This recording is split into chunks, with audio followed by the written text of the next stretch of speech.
Braine-le-Comte ne cesse de se pencher depuis 20 ans sur le sort des Burkinabés. Un comité réunit désormais Braine au village de Sik-Noguin.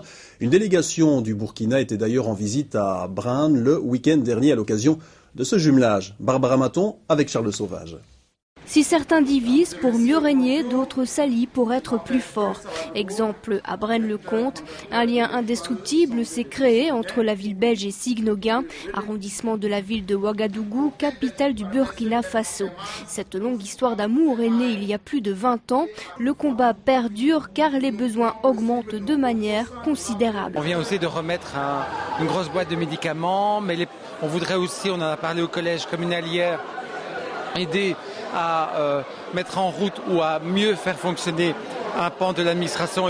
Manifestement, leurs besoins semblent être de le service de la service population état civil. Et d'autre part aussi, ils nous ont fait part aussi des gros besoins en eau qu'ils ont. Un bébé est né de cette union, il s'agit d'un comité. Cet aboutissement a trouvé un nouvel élan grâce à l'appui de Maxime Day. Les acteurs de la solidarité l'ont intégré pour avancer ensemble et essayer d'améliorer le sort des Burkinabés. La scolarité reste le point de mire. Pour scolariser un enfant pendant un an, moins de 150 000 € suffit là-bas. En prenant en compte tous les éléments de sa scolarité, en ce compris même la nourriture, etc.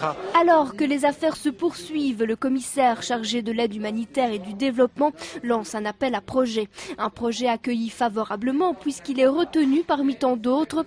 On assiste ici au couronnement de 20 ans de coopération. Au départ, on pensait simplement unir un peu toutes les synergies qu'il y avait ici à Braine. On travaillait chacun un peu dans son coin sans beaucoup se connaître.